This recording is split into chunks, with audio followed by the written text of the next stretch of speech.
Hello everyone, ಎಲ್ಲರಿಗೂ ನಮಸ್ಕಾರ. ಇವತ್ತಿನ ಈ ವಿಡಿಯೋದಲ್ಲಿ ಜೂನ್ 15 ಸ್ಯಾಟರ್ಡೇ ನನ್ನ ಬರ್ತ್ಡೇ ದಿನ ಮಾರ್ನಿಂಗಿಂದ ಆಫ್ಟರ್ನೂನ್ವರೆಗೂ ವ್ಲಾಗನ್ನು ಶೇರ್ ಮಾಡ್ತಾ ಇದ್ದೀನಿ. ಇವತ್ತಿನ ಈ ವಿಡಿಯೋ ಏನಾದರೂ ನಿಮಗೆ ಒಂದು ಸ್ವಲ್ಪನಾದರೂ ಇಷ್ಟ ಆಗಿದ್ರೆ ಪ್ಲೀಸ್ ಒಂದು ಲೈಕ್ ಮಾಡ್ತೀರಾ? ನನ್ನ ವಾಯ್ಸಲ್ಲಿ ಏನಾದರೂ ನಿಮಗೆ ಡಿಸ್ಟರ್ಬೆನ್ಸ್ ಆಗ್ತಾ ಇದೆ ಅಂತಂದರೆ ದಯವಿಟ್ಟು ಒಂದು ಸ್ವಲ್ಪ ಅಡ್ಜಸ್ಟ್ ಮಾಡ್ಕೊಳ್ಳಿ. ಈ ಮದುವೆ ಬ್ಯುಸಿಯಲ್ಲಿ ಚಿಕ್ಕತ್ತೆ ಮನೆಯಲ್ಲಿ ಆ ಕಡೆ ಈ ಕಡೆ ನೀರೆಲ್ಲ ಕುಡಿದು ಒಂದು ಸ್ವಲ್ಪ ಕೋಲ್ಡ್ ಆಗಿದೆ. ಅದಲ್ಲದೆ ತುಂಬ ಐಸ್ ಕ್ರೀಮ್ಸ್ ಬೇರೆ ತಿಂದ್ಬಿಟ್ಟೆ, ಹಾಗಾಗಿ ವಾಯ್ಸ್ ಚೇಂಜ್ ಆಗಿದೆ. ನೆಕ್ಸ್ಟ್ ಈಗ ಸ್ಯಾಟರ್ಡೇ ಮಾರ್ನಿಂಗು ಮಾಮೂಲಿಯಾಗಿಯೇ ಒಂದು 5:30ಗೆ ಎದ್ದು ಫ್ರೆಶ್ ಅಪ್ ಎಲ್ಲ ಆಗಿ ಇವಾಗ ಮೊದಲಿಗೆ ಹೊಸ್ಲು ಮುಂದೆ ಕಸ ಗುಡಿಸೋಣ ಅಂತ ಅಂದ್ಬಿಟ್ಟು ಹಿಂದಿನ ದಿನ ಹಾಕಿರುವ ರಂಗೋಲಿಯನ್ನೆಲ್ಲ ತೆಗಿತಾ ಇದ್ದೀನಿ.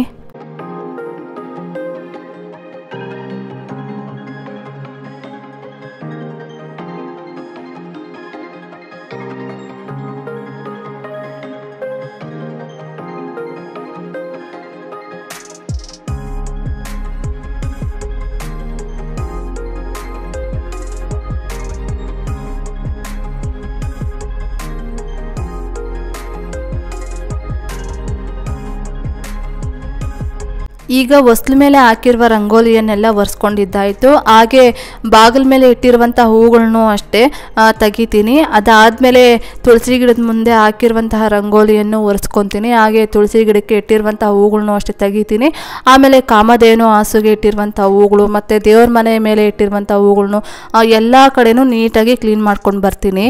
ಆಮೇಲೆ ನಾನು ಈ ಹೊಸ್ಲ ಮೇಲೆ ಹಾಕಿರುವ ರಂಗೋಲಿಯನ್ನು ಒರೆಸ್ತೀನಲ್ವಾ, ಆ ಒಂದು ರಂಗೋಲಿ ಪುಡಿ ಮತ್ತು ತುಳಸಿ ಗಿಡದ ಮುಂದೆ ಹಾಕಿರುವಂಥ ರಂಗೋಲಿಯನ್ನು ಒರೆಸ್ಕೊಂಡಿದ್ದಾದ್ಮೇಲೆ ಆ ಒಂದು ರಂಗೋಲಿ ಪುಡಿ ಆಮೇಲೆ ಈ ದೇವರುಗಳಿಗೆಲ್ಲ ಇಟ್ಟಿರುವಂತಹ ಹೂಗಳನ್ನ ತೆಗಿತೀನಲ್ವಾ, ಅದೆಲ್ಲ ಒಂದು ಕವರಲ್ಲಿ ಹಾಕಿ ಸ್ಟೋರ್ ಮಾಡಿ ಇಟ್ಕೊಳ್ತೀನಿ. ಅದನ್ನು ಕಸಕ್ಕೆ ಹಾಕೋದಿಲ್ಲ. ಅತ್ತೆ ಊರಿಗೋದಾಗ ಇಲ್ಲಾಂತಂದರೆ ಅಮ್ಮನ ಊರಿಗೋದಾಗ ತಗೊಂಡೋಗ್ತೀನಿ. ರೋಡಲ್ಲಿ ಹೋಗ್ಬೇಕಾದ್ರೆ ಅಲ್ಲಿ ಅಕ್ಕಪಕ್ಕ ಯಾವುದಾದ್ರೂ ಮರದ ಬುಡಕ್ಕೆ ಈ ಒಂದು ಹೂಗಳನ್ನು ಹಾಕ್ತೀನಿ. ಅದು ಮರಕ್ಕೆ ಒಂದು ರೀತಿಯಾಗಿ ಗೊಬ್ಬರ ರೀತಿಯಾಗೂ ಆಗುತ್ತೆ, ಅದು ಕಸ ರೀತಿಯಾಗಿ ಕಾಣಿಸ್ಕೊಳ್ಳೋದಿಲ್ಲ. ಎಲ್ಲನೂ ಇಲ್ಲಿ ಹೂಗಳಿರುತ್ತೆ. ಆಮೇಲೆ ಈ ರಂಗೋಲಿ ಪುಡಿ ಇಷ್ಟೇ ಇರುತ್ತೆ.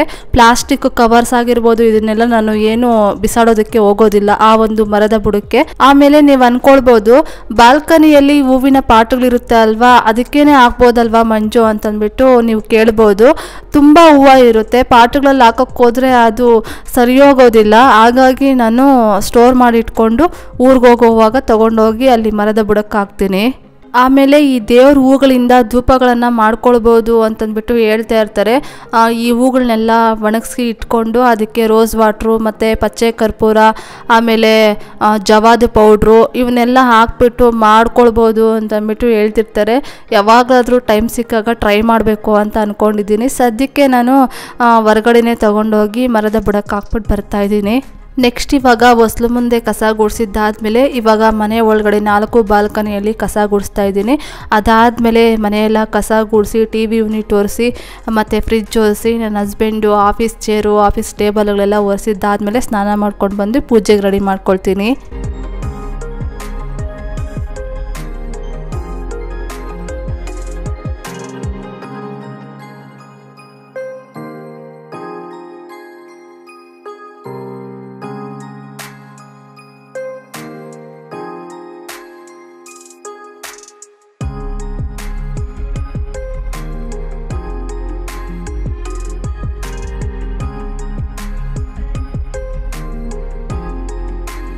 ಹಾಗೆ ಇವತ್ತು ಮದುವೆ ಮನೆಗೇನು ಹೋಗೋ ಹಾಗೆ ಇರಲಿಲ್ಲ.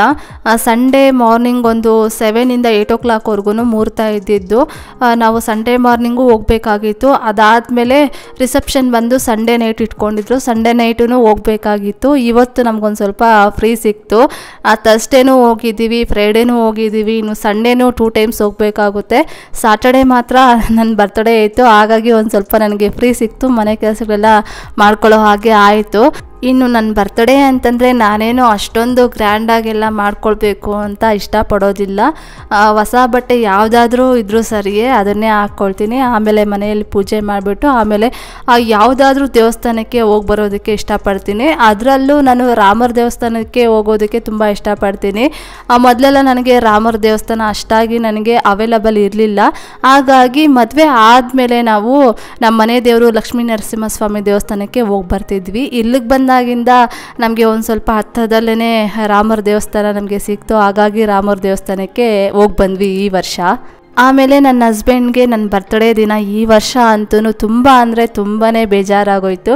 ಯಾಕಂದರೆ ಹಿಂದಿನ ದಿನ ಚಿಕ್ಕತ್ತೆಯವ್ರ ಮನೆಗೆ ಹೋಗಿದ್ವಿ ಮೆಹಂದಿಯನ್ನು ಹಾಕ್ಸ್ಕೊಂಬರೋದಕ್ಕೆ ಅಂತಂದ್ಬಿಟ್ಟು. ಅಲ್ಲಿ ನನ್ನ ನಾದಿನಿ ಅಂತಂದರೆ ನಮ್ಮ ಚಿಕ್ಕತ್ತೆಯವ್ರ ಮಗಳು, ಅವರು ನನಗೆ ವಿಶ್ ಮಾಡಿದ್ರು, advance many more happy returns of the day Manju ಅಂತಂದ್ಬಿಟ್ಟು. ಅದನ್ನು ನನ್ನ ಹಸ್ಬೆಂಡು ಕೇಳಿಸ್ಕೊಂಡಿಲ್ವೋ ಗೊತ್ತಿಲ್ಲ. ಯಾರು ಬರ್ತ್ಡೇ ಅಂತಂದರು, ಮಂಜುದೇ ಅಂತಂದರು. ಹೌದಾ ಅಂತಂದ್ಬಿಟ್ಟು ಸುಮ್ಮನಾಗ್ಬಿಟ್ಟು, ನಾನು ಸುಮ್ಮನೆ ತಮಾಷೆ ಮಾಡ್ತಿದ್ದಾರೆ ಅಂತಂದ್ಬಿಟ್ಟು ನಾನು ಸುಮ್ಮನಾಗ್ಬಿಟ್ಟೆ. ಆಮೇಲೆ ಯಾವಾಗ್ಲೂ ನೈಟ್ 12 o'clockಗೆ ಅವರು ವಿಶ್ ಮಾಡ್ತಾಯಿದ್ರು. ಅವತ್ತಿನ ದಿನ ಮಲಗಿಬಿಟ್ಟಿದ್ದಾರಂತೆ. ನಾನು ಸರಿ ಬಿಡು ಮಲಗಿದ್ದಾರೆ ಅಂತ ನಾನು ಸುಮ್ಮನೆ ಆದೆ. ಆಮೇಲೆ ನೈಟ್ 12 ಗಂಟೆಗೆ ನನ್ನ ನಾದಿನಿ ನನಗೆ ಮೆಸೇಜ್ ಮಾಡಿ ಬರ್ತ್ಡೇ ವಿಶಸ್ಸನ್ನು ಮಾಡಿದರು. ನಾನು ಆವಾಗ ನೋಡ್ಕೊಳ್ಳಿಲ್ಲ, ನಾನು ಮಲಗಿಬಿಟ್ಟಿದ್ದೆ. ಆಮೇಲೆ ಬೆಳಗ್ಗೆ ಎದ್ದು ನೋಡಿದಾಗ ಆ ಫಸ್ಟ್ ಮೆಸೇಜ್ ಅವ್ರದ್ದೇ ಇತ್ತು. ಆಮೇಲೆ ನಾನು ಅವ್ರಿಗೆ ರಿಪ್ಲೈಯನ್ನು ಕೊಟ್ಟು ಆಮೇಲೆ ನಾನು ನನ್ನ ಕೆಲಸಗಳನ್ನು ಸ್ಟಾರ್ಟ್ ಮಾಡಿಕೊಂಡೆ. ಆಮೇಲೆ ಎಲ್ಲೋ ಒಂದು ಕಡೆ ನನಗೆ ಅನಿಸ್ತಾ ಇತ್ತು, ಇವರು ಮರ್ತಿರೋದಿಲ್ಲ, ಸುಮ್ಮನೆ ನನಗೆ ಆಟ ಆಡಿಸ್ತಾ ಇದ್ದಾರೆ ಅಂತಂದ್ಬಿಟ್ಟು. ಬೆಳಗ್ಗೆಗೆ ಎದ್ದು ಮಾಡ್ತಾರೇನೋ ಬಿಡು ಅಂತಂದ್ಬಿಟ್ಟು ನಾನು ಸುಮ್ಮನಾಗ್ಬಿಟ್ಟಿದ್ದೆ. ಯಾಕಂದರೆ ಮದುವೆ ಆದ ಫಸ್ಟ್ ಇಯರೇ ಇವರು ಇದೇ ರೀತಿಯಾಗಿಯೇ ಮಾಡಿದರು. ನಮಗೆ ಫೆಬ್ರವರಿ ಮಂತಲ್ಲಿ ಮದುವೆ ಆಗಿತ್ತು, ಜೂನಲ್ಲಿ ನನ್ನ ಬರ್ತ್ಡೇ ಬಂದಿತ್ತು. ಫಸ್ಟು ಬರ್ತ್ಡೇಗೆ ನನಗೆ ಅವರು ಗೋಲ್ಡ್ ಓಲೆಯನ್ನು ತಗೊಟ್ಟಿದ್ರು. ಆಮೇಲೆ ನೈಟ್ 12 ಗಂಟೆಗೆ ವಿಶ್ ಮಾಡ್ತಾರೇನೋ ಅಂತ ನಾನು ಅಂದ್ಕೊಂಡಿದ್ದೆ. ಆಮೇಲೆ ಬೆಳಗ್ಗೆ ಎದ್ದು ಅವರು ವಿಶ್ ಮಾಡಿದ್ರು. ಏನು ಇವಾಗ ಮಾಡ್ತಿದ್ದೀರಾ ಅಂತಂದರೆ, ನಮ್ಮ ಹಿಂದೂ ಕ್ಯಾಲೆಂಡರ್ ಪ್ರಕಾರ ಸೂರ್ಯೋದಯದಿಂದ ಸೂರ್ಯಾಸ್ತವರೆಗೂ ಟೈಮಿಂಗ್ಸು ಅಂತ ಏನೋ ಹೇಳಿದ್ರು ಅವರು ಸಮಥಿಂಗು. ಆವಾಗ ನಾನು ಏನಿದು ಸ್ಪೆಷಲಾಗಿ ಹೇಳ್ತೀರಾ ಅಂದರೆ, ಇದೆಲ್ಲ ಇಂಗ್ಲೀಷ್ ಟೈಮಿಂಗ್ಸು, ಸೂರ್ಯೋದಯ ಆದಮೇಲೆ ನಮಗೆ ಆ ದಿನ ಸ್ಟಾರ್ಟ್ ಆಗೋದು ಅಂತ ಅರ್ಥ ನಮ್ಮ ಹಿಂದೂ ಕ್ಯಾಲೆಂಡ್ರಲ್ಲಿ ಇರೋದು ಅಂತ ಹೇಳಿದರು. ಸರಿ ಆಯಿತು ಅಂತ ನಾನು ಸುಮ್ಮನಾಗ್ಬಿಟ್ಟೆ. ಆಮೇಲೆ ನಾನೇನು ಮಾತಾಡೋದಕ್ಕೆ ಹೋಗಿಲ್ಲ. ನೆಕ್ಸ್ಟು ಅವ್ರು ಇಷ್ಟದಂತೆ ಇರಲಿ ಬಿಡು, ನಾನು ಯಾಕೆ ಹಠ ಮಾಡಿ ವಿಶ್ ಮಾಡಿಸ್ಕೊಳ್ಳೋದು ಅಂತಂದ್ಬಿಟ್ಟು ನಾನು ಅಷ್ಟಾಗಿ ಫೋರ್ಸ್ ಮಾಡೋದಕ್ಕೆ ಹೋಗ್ತಾ ಇರಲಿಲ್ಲ. ಆಮೇಲೆ ನೆಕ್ಸ್ಟ್ ಇಯರ್ ಎಲ್ಲ ಅವರು ನೈಟು 12 ಗಂಟೆಗೆ ವಿಶ್ ಮಾಡ್ತಾಯಿದ್ರು. ಅದು ನನ್ನ ಸಮಾಧಾನಕ್ಕೋಸ್ಕರ ಅಂತೆ. ಅದೇ ರೀತಿಯಾಗಿಯೇ ಈ ವರ್ಷವೂ ಮಾಡ್ತಾರೇನೋ ಅಂತಂದ್ಬಿಟ್ಟು ನಾನು ಅಂದ್ಕೊಂಡು ಸುಮ್ಮನಾಗೋಗ್ಬಿಟ್ಟಿದ್ದೆ. ಆಮೇಲೆ ನಾನು ಯಾರಿಗೂ ಅಷ್ಟಾಗಿ ನಾನು ರಿಮೈಂಡ್ ಮಾಡೋದಕ್ಕೆ ಹೋಗೋದಿಲ್ಲ ನನ್ನ ಬರ್ತ್ಡೇ ಅಂತಂದ್ಬಿಟ್ಟು. ಅದು ಯಾಕೋ ಗೊತ್ತಿಲ್ಲ ನನಗೆ, ನಾನೇನು ಅಷ್ಟೊಂದು ಗ್ರ್ಯಾಂಡಾಗೆಲ್ಲ ಸೆಲೆಬ್ರೇಟ್ ಮಾಡ್ಕೊಳ್ಳೋದಕ್ಕೆ ಇಷ್ಟಪಡೋದಿಲ್ಲ. ಒಂದು ಹೊಸ ಬಟ್ಟೆ ಇಷ್ಟಪಡ್ತೀನಿ, ಅದಾದಮೇಲೆ ಮನೆಯಲ್ಲಿ ದೇವ್ರ ಪೂಜೆ, ಆಮೇಲೆ ಯಾವುದಾದ್ರೂ ಒಂದು ದೇವಸ್ಥಾನ, ಇಷ್ಟೇ. ಅವತ್ತಿನ ದಿನ ನನ್ನ ಬರ್ತ್ಡೇ ಅನ್ನೋದು ಕಂಪ್ಲೀಟ್ ಆಗಿಬಿಡುತ್ತೆ. ಯಾರಾದರೂ ಗೊತ್ತಿರೋರು ವಿಶ್ ಮಾಡಿದ್ರೆ ಅವ್ರಿಗೆ ರಿಪ್ಲೈ ಕೊಡ್ತೀನಿ ಅಷ್ಟೇ. ಗೊತ್ತಿಲ್ಲದೆ ಯಾರಾದರೂ ವಿಶ್ ಮಾಡಲಿಲ್ಲ, ಮರ್ತೋಗಿದ್ದಾರೆ ಅಂತಂದ್ರು ನಾನೇನು ಬೇಜಾರು ಮಾಡ್ಕೊಳ್ಳೋದಕ್ಕೆ ಹೋಗೋದಿಲ್ಲ. ಸರಿ ಆಯಿತು, ಅವ್ರವ್ರ ಲೈಫುಗಳಲ್ಲಿ ಅವ್ರವ್ರು ಬ್ಯುಸಿ ಇರ್ತಾರೆ. ನಮ್ಮ ಬರ್ತ್ಡೇಗಳನ್ನೆಲ್ಲ ನೆನ್ಪಿಟ್ಕೊಳ್ಬೇಕು ಅನ್ನೋದೇನು ರೂಲ್ಸ್ ಇಲ್ವಲ್ಲ ಅಂತಂದ್ಬಿಟ್ಟು ನಾನು ಹಂಗೆ ಅನ್ಕೊತೀನಿ. ವಿಶ್ ಮಾಡಿದ್ರೆ ಹ್ಯಾಪಿಯಾಗಿ ರಿಪ್ಲೈ ಕೊಡ್ತೀನಿ, ವಿಶ್ ಮಾಡಲಿಲ್ಲ ಆರಾಮಾಗಿರ್ತೀನಿ. ಕೆಲವ್ರಂತೂ ನನ್ನ ಬರ್ತ್ಡೇನ ಅದು ಹೆಂಗೆ ನೆನ್ಪಿಟ್ಕೊಂಡಿದ್ದಾರೋ ನನಗೆ ಗೊತ್ತಿಲ್ಲ. ಒಂದು ರೀತಿಯಾಗಿ ಆಶ್ಚರ್ಯ ಆಯಿತು ಅಂತಲೇ ಹೇಳ್ಬೋದು. ನನ್ನ ಫ್ರೆಂಡ್ ಅಂದರೆ PUC ಫ್ರೆಂಡ್ ಒಬ್ಬರಿದ್ದರು, ಅವರು ಇವಾಗ ಲಾಯರ್ ಆಗಿದ್ದಾರೆ. ಅವರಂತೂ ನನ್ನ ಬರ್ತ್ಡೇ ವಿಶ್ ಮಾಡಿದ್ರು. ಇವ್ರಿಗೆ ಹೆಂಗೆ ನನ್ನ ಬರ್ತ್ಡೇ ನೆನಪಿದೆಯಪ್ಪ ಅಂತ ಅಂದ್ಕೊಂಡಿದ್ದೆ. ಯಾಕಂದರೆ ಅವ್ರಿಗೂ ನನಗೂ ಅಷ್ಟಾಗಿ ಕಾಂಟ್ಯಾಕ್ಟೇ ಇಲ್ಲ. ನಂಬರ್ ಎಲ್ಲ ಇದೆ, ಬಟ್ ಮಾತಾಡೋದೇ ಇಲ್ಲ. ವರ್ಷಾನುಗಟ್ಲೆ ಆಗೋಗಿದೆ ಅವ್ರ ಜೊತೆ ಮಾತಾಡಿ. ಅದಾದಮೇಲೆ ಇನ್ನೊಬ್ಬರು ಸಾಫ್ಟ್ವೇರ್ ಇಂಜಿನಿಯರು ಬಣ್ಣ, ಅವರು ತುಮಕೂರಲ್ಲಿದ್ದಾರೆ. ಅವರು ರಿಟೈರ್ಮೆಂಟ್ ಏನೋ ಆಗಿದ್ದಾರೆ. ಅವ್ರಿಗೂ ಅಷ್ಟೇ ಅಂದರೆ ಅವರು ಅಷ್ಟಾಗಿ ನನ್ನ ಮಾತಾಡ್ಸೇ ಇಲ್ಲ. ಅವ್ರಿಗೆ ಹೆಂಗೆ ನನ್ನ ಬರ್ತ್ಡೇ ನೆನಪಿತ್ತು ಅಂತ ನನಗೆ ಗೊತ್ತಾಗೇ ಇಲ್ಲ. ಅವರು ನನಗೆ ವಿಶ್ ಮಾಡಿ ಹಿರಿಯರ ಆಶೀರ್ವಾದ ಅನ್ನೋದು ನನಗೆ ಸಿಕ್ತು. ಅದಾದಮೇಲೆ ನೆಕ್ಸ್ಟು ನನ್ನ ನಾದಿನಿ, ಆ ಹುಡುಗಿನೂ ಅಷ್ಟೇ, ಅದೇ ನೆನಪಿಟ್ಕೊಂಡಿರ್ತಾಳೋ ಗೊತ್ತಿಲ್ಲ. ವೆಡ್ಡಿಂಗ್ ಆ್ಯನಿವರ್ಸರಿ ಆಗಿರ್ಬೋದು, ಆಮೇಲೆ ನನ್ನ ಬರ್ತ್ಡೇ ಆಗಿರ್ಬೋದು, ನನ್ನ ಹಸ್ಬೆಂಡ್ ಬರ್ತ್ಡೇ ಆಗಿರ್ಬೋದು, ಆಲ್ಮೋಸ್ಟ್ ಸುಮಾರಷ್ಟು ಜನದ್ದು ನೆನಪಿಟ್ಕೊಂಡಿರ್ತಾಳಂತೆ. ನೆನಪಿಟ್ಕೊಂಡು ಅವ್ರಿಗೆ ವಿಶ್ ಮಾಡ್ತಿರ್ತಾಳೆ. ಒಂದು ರೀತಿಯಾಗಿ ಖುಷಿ ಆಗುತ್ತಲ್ವ, ಪಾಪ ನೆನಪಿಟ್ಕೊಂಡು ವಿಶ್ ಮಾಡ್ತಾಳೆ ಎಲ್ಲರಿಗೂ ಅಂತಂದ್ಬಿಟ್ಟು. ನಮಗೆ ಆ ಒಂದು ಗುಣನೇ ಇಲ್ವಲ್ಲಪ್ಪ ಅಂತ ನಾನು ಅಂದ್ಕೊಳ್ತೀನಿ. ಅದೇನೋ ನನಗಿಲ್ಲ ಆ ರೀತಿಯಾಗಿ. ನಾನೇ ಕೆಲವ್ರದ್ದು ಮರೆತು ಬಿಟ್ಟಿರ್ತೀನಿ ಬರ್ತ್ಡೇ ವಿಶಸ್ಸನ್ನು ಮಾಡೋದು. ನೆಕ್ಸ್ಟ್ ಇವಾಗ ಮನೆಯೆಲ್ಲ ಕಸ ಗುಡಿಸಿದ್ದಾದ್ಮೇಲೆ ಆಮೇಲೆ TV ಯೂನಿಟ್ ಎಲ್ಲ ಒರೆಸ್ಕೊಂಡು ಕೆಲವೊಂದು ಕಡೆ ವಿಡಿಯೋಗಳನ್ನು ಮಾಡ್ಕೊಳ್ತಾ ಇರ್ತೀನಿ. ಅದರಲ್ಲಂತೂ ಜಾಸ್ತಿ ಆಗುತ್ತೆ ಅಂತಂದ್ಬಿಟ್ಟು ಆ ಒಂದು ಕ್ಲಿಪ್ಪಿಂಗ್ಸನ್ನು ಡಿಲೀಟ್ ಮಾಡ್ತಾ ಇರ್ತೀನಿ. ಇವಾಗ ಇಲ್ಲಿ ಮಂಚದ ಮೇಲೆ ಬೆಡ್ ಸ್ಪ್ರೆಡ್ ಎಲ್ಲ ಹೋದರೆ ಅದನ್ನು ರೀಸೆಟ್ ಮಾಡಿದ್ದಾಯಿತು. ಇವಾಗ ಸ್ನಾನಕ್ಕೆ ದೇವಸ್ಥಾನಕ್ಕೆ ಹೋಗಬೇಕು. ನನ್ನ ಹತ್ರ ಲಾಸ್ಟ್ ಟೈಮ್ ಚಿಕ್ಕಪೇಟೆಗೆ ಹೋದಾಗ ಒಂದು 4 ಡ್ರೆಸ್ಸನ್ನು ತೊಗೊಂಡಿದ್ದೆ. ಒಂದು ಡ್ರೆಸ್ಸು ಮುದ್ಗಾನಕುಂಟೆ ಗಂಗಮ್ಮನಿಗೆ ಇಟ್ಕೊಂಬಂದೆ, ಇನ್ನು ಒಂದು 3 ಡ್ರೆಸ್ ಇದೆ ಅಲ್ವಾ. ಈ 3 ಡ್ರೆಸ್ಸಲ್ಲಿ ಯಾವ್ದು ಹಾಕ್ಕೊಳ್ಳಿ ಅಂತ ಅಂದ್ಬಿಟ್ಟು ನಾನು ಹುಡುಕಾಡ್ತಾ ಇದ್ದೀನಿ.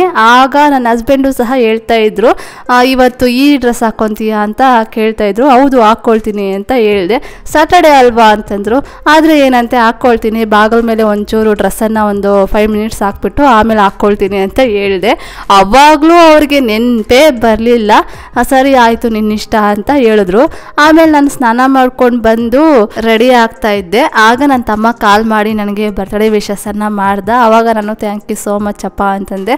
ಆಮೇಲೆ ದೇವಸ್ಥಾನಕ್ಕೆ ಹೋಗಿ ಬರಲಿಲ್ವಾ ಅಂತಂದ. ಈಗ ಸ್ನಾನ ಮಾಡ್ಕೊಂಡು ಬಂದು ಇವಾಗ ರೆಡಿ ಆಗ್ತಾ ಇದ್ದೀನಿ, ಮನೆಯಲ್ಲಿ ಪೂಜೆ ಮಾಡಿ ಆಮೇಲೆ ದೇವಸ್ಥಾನಕ್ಕೆ ಹೋಗಿ ಬರ್ತೀವಿ ಅಂತ ಅಂದ್ಬಿಟ್ಟು ಅವನಿಗೆ ನಾನು ಹೇಳ್ತಾ ಇದ್ದೆ. ಅವಾಗ ನನ್ನ ಹಸ್ಬೆಂಡ್ ಫೇಸ್ ನೋಡಿದಾಗ ಒಂದು ರೀತಿಯಾಗಿ ಅವರು ಏನೋ ಒಂದು ರೀತಿಯಾಗಿ ಫೇಸ್ ಎಕ್ಸ್ಪ್ರೆಷನ್ ಅನ್ನೋದು ಕೊಡ್ತಾ ಇದ್ರು. ಆಮೇಲೆ ನನ್ನ ಜೊತೆ ಏನು ಮಾತಾಡಲೇ ಇಲ್ಲ, ಕೋಪ ಮಾಡ್ಕೊಂಡಿರ್ತಾಳೇನೋ ಅಂತಂದ್ಬಿಟ್ಟು ಅಂದ್ಕೊಂಡಿದ್ರು. ಆಮೇಲೆ ಅವರು ಸ್ನಾನ ಮಾಡ್ಕೊಂಡು ಬಂದು ನಾನು ಪೂಜೆಗೆ ರೆಡಿ ಮಾಡ್ತಾ ಇದ್ದೆ. ಆವಾಗ ಸುಮಾರು ಟೈಮ್ ಅವರು ಸಾರಿ ಸಾರಿ ಸಾರಿ ಮರ್ತುಬಿಟ್ಟೆ, ಯಾವುದೋ ಟೆನ್ಷನಲ್ಲಿ ಸಾರಿ ಸಾರಿ ಅಂತ ಹೇಳ್ತಾನೆ ಇದ್ರು. ನಾನು ಇಲ್ಲ ಪರವಾಗಿಲ್ಲ ಅದೆಲ್ಲ ಏನಿಲ್ಲ ಅಂತಂದ್ರು. ಪ್ರಾಮಿಸು ನೀನು ಕೋಪ ಮಾಡ್ಕೊಂಡಿಲ್ಲ ಅಂತಂದರು. ಪ್ರಾಮಿಸ್ ನಾನೇ ಕೋಪ ಮಾಡ್ಕೊಂಡ್ಲಿ, ಅದೆಲ್ಲ ನಾನೇನು ಕೋಪ ಮಾಡ್ಕೊಳ್ಳೋದಿಲ್ಲ ಬಿಡಿ ಅಂತಂದೆ. ಅಟ್ಲೀಸ್ಟ್ ಬರ್ತ್ಡೇಗೆ ಡ್ರೆಸ್ ಕೊಡಿಸಿದ್ರೆ ಆವಾಗಲಾದರೂ ಅವರು ಚೆನ್ನಾಗಿ ನೆನ್ಪಿಟ್ಕೊಂಡಿದ್ರು ಏನೋ.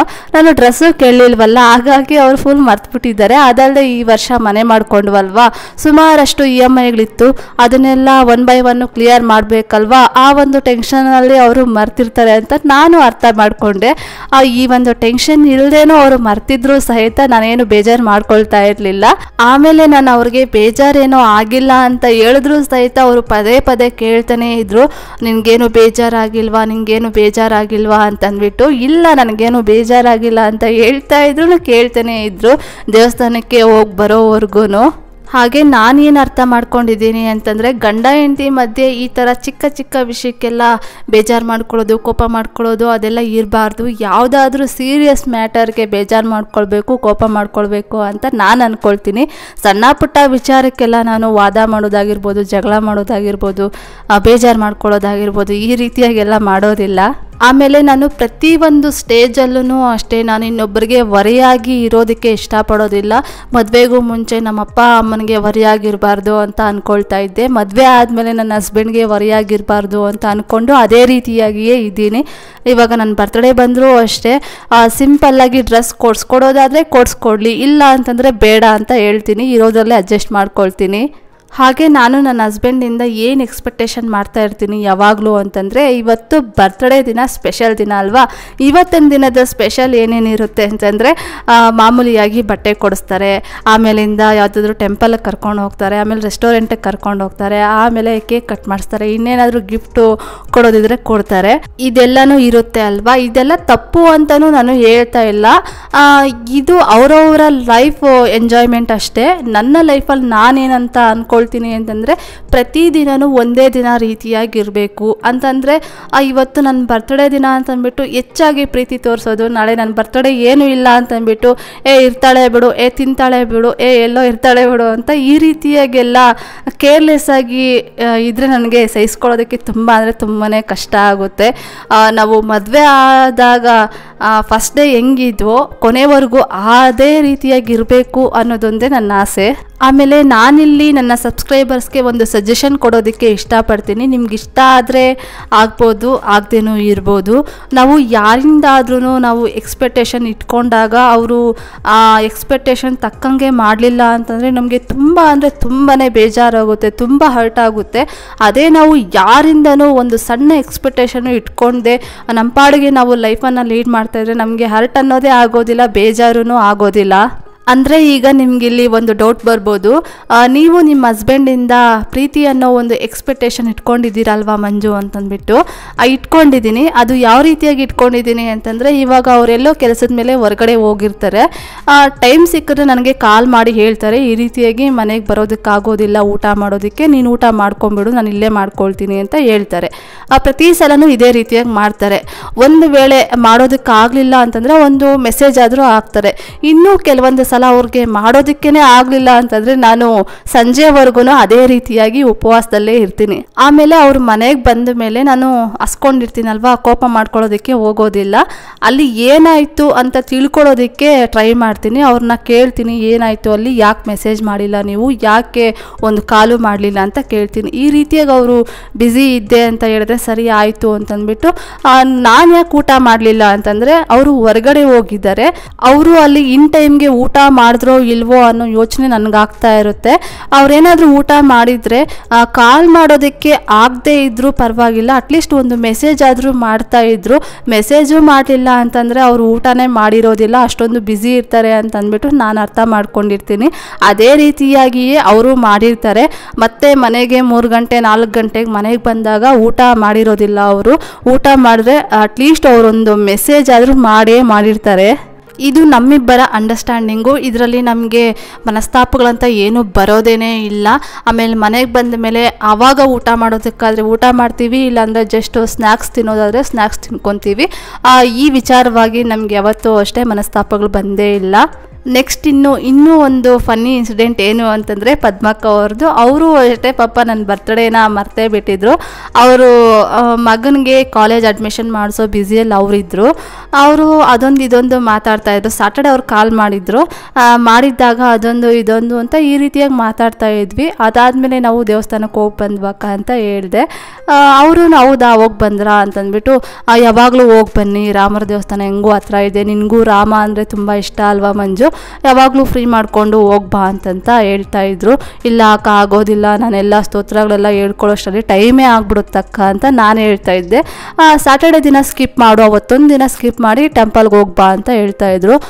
ನೋಡ್ತೀನಕ್ಕ ಅಂತಂದ್ಬಿಟ್ಟು ಹೇಳ್ತಾ ಇದ್ದೆ. ಅಂತಂದರೆ ನಾನು ಈ ಪದ್ಮಾವತಿ ಅಮ್ಮನವರ ಸ್ತೋತ್ರನ ರೆಗ್ಯುಲರಾಗಿ ಹೇಳ್ಕೊಳ್ತಾ ಇದ್ದೀನಲ್ವಕ್ಕ, ಅದನ್ನು ಕಂಪ್ಲೀಟ್ ಮಾಡಬೇಕು ಅಂತ ಹೇಳ್ತಾ ಇದ್ದೆ. ಸರಿ ನೋಡು ನಿನ್ನ ಅನುಕೂಲ ಅಂತ ಅವರು ಹೇಳ್ತಾ ಇದ್ರು. ಅದಾದಮೇಲೆ ನಾನು ಇವತ್ತು ನನ್ನ ಬರ್ತ್ಡೇ ಬೇರೆ ಇತ್ತಲ್ವಕ್ಕ ಅಂತ ಹೇಳಿದೆ. ಅದಕ್ಕೆ ಅಯ್ಯೋ ಮಂಜು, ಏನು ಮಂಜು ನೀನು ಅಟ್ಲೀಸ್ಟ್ ನೆನೆಸೋದಾದರೂ ಬೇಡವಾ, ನಾನು ಯಾವುದೋ ಟೆನ್ಷನಲ್ಲಿ ಮರ್ತು ಬಿಟ್ಟಿದ್ದೆ, ಸಾರಿ ಅಂತಂದ್ಬಿಟ್ಟು ಅವರು ಮತ್ತೆ ಬರ್ತ್ಡೇ ವಿಶಸ್ಸನ್ನು ಮಾಡಿದ್ರು. ಪಾಪ ಅವ್ರದ್ದೇ ಆದ ಟೆನ್ಷನ್ಸ್ ಅವ್ರಿಗಿರುತ್ತಲ್ವ, ಹಂಗಂತ ವಿಶ್ ಮಾಡಿಲ್ಲ ಅಂತಂದ್ಬಿಟ್ಟು ನಾನೇನು ಬೇಜಾರು ಮಾಡ್ಕೊಳ್ಳೋದಕ್ಕೇ ಹೋಗಲಿಲ್ಲ, ವಿಶ್ ಮಾಡಿದ್ರು. ಈ ರೀತಿಯಾಗಿ ನನ್ನ ಬರ್ತ್ಡೇ ದಿನ ಯಾವಾಗಲೂ ಈ ರೀತಿಯಾಗಿ ನಡೀತಾ ಇರುತ್ತೆ. ನೆಕ್ಸ್ಟ್ ಇವಾಗ ಮನೆಯಲ್ಲಿ ಪೂಜೆ ಎಲ್ಲ ಮಾಡಿದ್ದಾಯಿತು. ಹಾಗೆ ಗಣಪತಿ ಸ್ತೋತ್ರ, ಪದ್ಮಾವತಿ ಅಮ್ಮನವರ ಸ್ತೋತ್ರ ಮತ್ತು ರಾಮಕೋಟಿನೂ ಅಷ್ಟೇ ಬರೆದಿದ್ದೆಲ್ಲ ಆದಮೇಲೆ ಇವಾಗ ಮನೆ ಹತ್ರದಲ್ಲೇ ಇರುವಂತಹ ಕೋದಂಡ ಸ್ವಾಮಿ ದೇವಸ್ಥಾನಕ್ಕೆ ಬಂದಿದ್ದೀವಿ. ಆಮೇಲೆ ನಾನು ಇನ್ನೊಂದು ಸೆಲ್ಫಿಶ್ ಆಗಿ ಯೋಚನೆ ಮಾಡ್ತಾ ಇರ್ತೀನಿ. ನನಗೆ ತುಂಬ ಆತ್ಮೀಯರಾದವರು, ನನಗೆ ತುಂಬ ಬೇಕಾದವರು ಎಲ್ಲನೂ ಅವರು ಕೆಲಸಗಳಲ್ಲಿ ಬ್ಯುಸಿಯಾಗಿ ನನ್ನ ಬರ್ತ್ಡೇ ದಿನ ನನಗೆ ವಿಶ್ ಮಾಡೋದೇನಾದರೂ ಮರ್ತಿದ್ದಾರೆ ಅಂತಂದರೆ ನಾನೇನು ಬೇಜಾರು ಮಾಡ್ಕೊಳ್ಳೋದಕ್ಕೇ ಹೋಗೋದಿಲ್ಲ. ಯಾಕೆ ಗೊತ್ತಾ, ಆಮೇಲೆ ಅವ್ರ ಬರ್ತ್ಡೇ ದಿನ ನಾನೇನು ನನ್ನ ಕೆಲಸಗಳಲ್ಲಿ ಬ್ಯುಸಿ ಇದ್ಕೊಂಡು ನಾನು ಅವ್ರಿಗೆ ಬರ್ತ್ಡೇ ವಿಶಸ್ಸನ್ನು ಮಾಡೋದು ಮರ್ತಿದ್ದೀನಿ ಅಂತಂದರೆ ಅವರು ಕೋಪ ಮಾಡ್ಕೊಳ್ಬಾರ್ದು ಅಂತಂದ್ಬಿಟ್ಟು, ಇದರಿಂದ ಏನು ಲಾಭ ಆಗುತ್ತೆ ಅಂತಂದರೆ ನಮ್ಮ ಒಂದು ಸಂಬಂಧಗಳು ಹಾಗೆ ಉಳಿಯುತ್ತೆ ಅಂತಂದ್ಬಿಟ್ಟು ನನ್ನ ಒಂದು ಅಭಿಪ್ರಾಯ. ನನ್ನ ಬರ್ತ್ಡೇ ದಿನ ಅವರು ವಿಶ್ ಮಾಡೋದು ಮರ್ತಿದ್ದಾರೆ ಅಂತಂದ್ಬಿಟ್ಟು ನಾನು ಕೋಪ ಮಾಡಿಕೊಂಡು ನಾನು ಒಂದು ಸ್ವಲ್ಪ ಅವ್ರ ನಮ್ಮ ಮಧ್ಯೆ ಗ್ಯಾಪ್ ತಗೊಂಡು ಅದು ಚೆನ್ನಾಗಿರೋದಿಲ್ಲ. ಅದೇ ಅವ್ರ ಬರ್ತ್ಡೇ ದಿನ ನಾನೇನಾದರೂ ಮರ್ತು ಬಿಟ್ಟರೆ ಅವಾಗ ಅವರು ಅದೇ ಒಂದು ರಿವೆಂಜನ್ನು ಮಾಡ್ಕೊಳ್ತಾರಲ್ವ. ಹಾಗಾಗಿನೇ ನಾನು ಅದೆಲ್ಲ ಬೇಡ, ನೆನಪಿತ್ತಾ ವಿಶ್ ಮಾಡಲಿ, ಖುಷಿ ಪಡೋಣ, ನೆನಪಿಲ್ವಾ ವಿಶ್ ಮಾಡದೇ ಇದ್ರೂ ಪರವಾಗಿಲ್ಲ, ನೆನಪು ಬಂದಾಗ ವಿಶ್ ಮಾಡಲಿ, ಏನೋ ಒಂದು ಕೆಲಸ ಇತ್ತು ಬ್ಯುಸಿ ಇದ್ವಿ ಅಂತಂದ್ಬಿಟ್ಟು ವಿಶ್ ಮಾಡಲಿ, ಸಂಬಂಧಗಳು ಸದಾಕಾಲ ಹಾಗೆ ಹಸಿರಾಗಿರುತ್ತೆ ಅಂತಂದ್ಬಿಟ್ಟು ನಾನು ಆ ರೀತಿಯಾಗಿ ಸೆಲ್ಫಿಶ್ ಆಗಿ ಯೋಚನೆ ಮಾಡ್ತಾ ಇರ್ತೀನಿ. ಒಟ್ಟಾರೆಯಾಗಿ ನಾನು ಯಾವಾಗಲೂ ಅಷ್ಟೇ ನನ್ನ ಆತ್ಮೀಯರ ಜೊತೆ, ನನಗಿಷ್ಟ ಆದವ್ರ ಜೊತೆ ಯಾವಾಗಲೂ ಖುಷಿಯಾಗಿಯೇ ಯಾವಾಗೂ ಒಂದೇ ರೀತಿಯಾಗಿಯೇ ಇರೋದಕ್ಕೆ ಇಷ್ಟಪಡ್ತಾ ಇರ್ತೀನಿ ಅಷ್ಟೇ. ನಮ್ಮನ್ನು ಇಷ್ಟಪಡುವ ಜನ, ನಾವು ಯಾವಾಗಲೂ ಚೆನ್ನಾಗಿರಬೇಕು ಅಂತ ಅಂದ್ಕೊಳ್ಳೋ ನಮ್ಮ ಆತ್ಮೀಯರು ಅವರು ವಿಶ್ ಮಾಡದೇ ಇದ್ದರೂ ಸಹಿತ ಅವರ ಆಶೀರ್ವಾದ ಯಾವಾಗಲೂ ನಮ್ಮ ಮೇಲೆ ಇದ್ದೇ ಇರುತ್ತೆ. ಆಮೇಲೆ ಕೆಲವು ಸಂದರ್ಭಗಳಲ್ಲಿ ನಮ್ಮ ಮನೆ ಫಂಕ್ಷನ್ಸ್ಗೆ ಕರ್ತಿರ್ತೀವಿ, ಆವಾಗ ಅವರು ಕಾರಣಾಂತರಗಳಿಂದ ಬರದೇ ಹೋದರೂ ಸಹಿತ ಅವರ ಆಶೀರ್ವಾದ ನಮ್ಮ ಮೇಲೆ ಯಾವಾಗಲೂ ಸದಾ ಇದ್ದೇ ಇರುತ್ತೆ. ಅವ್ರಿಗೇನೋ ಕೆಲಸಗಳಲ್ಲಿ ತುಂಬ ಬ್ಯುಸಿ ಆಗೋಗಿರ್ತಾರೆ, ಅವರು ಬರದೇ ಇದ್ದಿದ್ದಷ್ಟಕ್ಕೆ ಮಾತ್ರನೇ ನಮ್ಮ ಮೇಲೆ ಅವ್ರಿಗೆ ಅಷ್ಟೊಂದು ಕಾಳಜಿ ಇಲ್ಲ, ಪ್ರೀತಿ ಇಲ್ಲ ಅಂತ ಅಂದ್ಕೊಳ್ಬಾರ್ದು. ಅವರು ಯಾವುದೋ ಒಂದು ವರ್ಕ್ ಬ್ಯುಸಿಯಲ್ಲಿ ಅವರು ಆಗಿರೋದಿಲ್ಲ ಅಂತಂದ್ಬಿಟ್ಟು ನಾವು ಅದನ್ನು ಅರ್ಥ ಮಾಡಿಕೊಂಡ್ರೆ ನಮ್ಮ ಸಂಬಂಧಗಳು ಯಾವಾಗೂ ಅಷ್ಟೇ ಚಿರಕಾಲವಾಗಿ ಇರುತ್ತೆ. ನೆಕ್ಸ್ಟ್ ಆಮೇಲೆ ದೇವಸ್ಥಾನದಿಂದ ಬರೋಷ್ಟರಲ್ಲಿ 11:15 11:45 ಆ ರೀತಿಯಾಗಿ ಟೈಮ್ ಆಗೋಗಿತ್ತು. ನನ್ನ ಹಸ್ಬೆಂಡು ಇಲ್ಲೇ ಹೊರಗಡೆ ಟಿಫನ್ ತಿನ್ಕೊಂಡು ಹೋಗೋಣ ಅಂತ ಹೇಳ್ತಾ ಇದ್ರು. ನನಗೆ ಯಾಕೋ ಇಷ್ಟನೇ ಆಗ್ತಾ ಇರಲಿಲ್ಲ ಟಿಫನ್ನು. ಇಲ್ಲ ಅಂತಾರೆ ಮಸಾಲೆ ದೋಸೆ, ಸೆಟ್ ದೋಸೆ, ಇಡ್ಲಿ, ವಡೆ, ಆಮೇಲೆ ಖಾರ ಪೊಂಗಲ್ಲು, ಇದೇ ರೀತಿಯಾಗಿ ಎಲ್ಲ ಮೆನು ನನ್ನ ಕಣ್ಣಿಗೆ ಬರ್ತಾಯಿತ್ತು. ಏನು ಇಷ್ಟ ಆಗ್ತಾಯಿಲ್ಲ. ಮನೆಯಲ್ಲೇ ಏನಾದರೂ ಸಿಂಪಲ್ಲಾಗಿ ಚಿತ್ರಾನ್ನ ಮಾಡ್ಕೊಂಡು ತಿಂದರೆ ಆಯಿತು ಬಾ ಅಂತಂದ್ಬಿಟ್ಟು ಮನೆಗೆ ಬಂದ್ವಿ. ನನಗೆ ಆವಾಗಲೇ ಸ್ಟಾರ್ಟ್ ಆಗಿತ್ತು ಗಂಟಲು ಕಿಚ್ಕಿಚ್ಚ ಅಂತ ಅನಿಸೋದು. ಅದಾದಮೇಲೆ ಕೋಲ್ಡ್ ರೀತಿಯಾಗಿ ಆಗುತ್ತೆ ನನಗೆ. ಈ ಒಂದು ಇಲ್ಲ ನಾಳೆನೋ ನಾಳೋದಕ್ಕೋ ಸ್ಟಾರ್ಟ್ ಆಗ್ಬೋದು ಅಂತ ನಾನು ಆವಾಗಲೇ ಅನ್ಕೊತಾ ಇದ್ದೆ. ಅದೇ ರೀತಿಯಾಗಿ ಆಯಿತು. ಆಮೇಲೆ ಮನೆಗೆ ಬಂದು ಚಿತ್ರಾನ್ನ ಮಾಡ್ಕೊಂಡು ತಿಂದು ನೆಕ್ಸ್ಟ್ ಆಮೇಲೆ ಪಾತ್ರೆಗಳೆಲ್ಲ ವಾಶ್ ಮಾಡಿದ್ದಾದಮೇಲೆ ನನ್ನ ಹಸ್ಬೆಂಡ್ಗೆ ನಮ್ಮ ಅತ್ತೆ ಮಾವನವರು ಕಾಲ್ ಮಾಡಿದರು. ನಾಳೆ ಮದುವೆ ಅಲ್ವಾ, ನಾವು ಮನೆಗೆ ಬರ್ತೀವಿ, ಮನೆಯಿಂದ ಚೌಟ್ರಿಗೆ ಹೋಗೋಣ, ನಾಳೆ ಬೆಳಗ್ಗೆನೇ ಮುಹೂರ್ತ ಇರೋದ್ರಿಂದ ಇವತ್ತೇ ಬರ್ತೀವಿ ಅಂತ ಹೇಳಿದ್ರು. ಸರಿ ಆಯಿತು, ಇನ್ನು ಅವ್ರು ಬರ್ತಾರೆ ಅಂತಂದರೆ ಅವರು ಮಧ್ಯಾಹ್ನ ಊಟಕ್ಕೆ ಏನಾದರೂ ಮಾಡಬೇಕಲ್ವ. ಹಾಗಾಗಿ ನಾನು ಬಸ್ಸಾರು ಮತ್ತು ರೈಸನ್ನು ಮಾಡ್ತಾಯಿದ್ದೀನಿ. ನಮ್ಮ ಮಾವನವ್ರಿಗೆ ಬಸ್ಸಾರು, ಮುದ್ದೆ, ರೈಸು ಅಂತಂದರೆ ತುಂಬ ಇಷ್ಟಪಡ್ತಾರೆ. ಹಾಗಾಗಿ ಈ ಅಡುಗೆ ಮಾಡಿಟ್ಬಿಡೋಣ ಅಂತಂದ್ಬಿಟ್ಟು ಇವಾಗ ಅಡುಗೆ ಮಾಡ್ತಾಯಿದ್ದೀನಿ. ಇದಾಗಿತ್ತು ಫ್ರೆಂಡ್ಸ್ ಇವತ್ತಿನ ಈ ವಿಡಿಯೋ ಏನಾದರೂ ನಿಮಗೆ ಒಂದು ಸ್ವಲ್ಪನಾದರೂ ಇಷ್ಟ ಆಗಿದ್ರೆ, ಮೋಟಿವೇಶನ್ ಅನಿಸಿದರೆ, please do like, share, comment and subscribe to my channel. Thank you for watching my video. Have a nice day. Bye.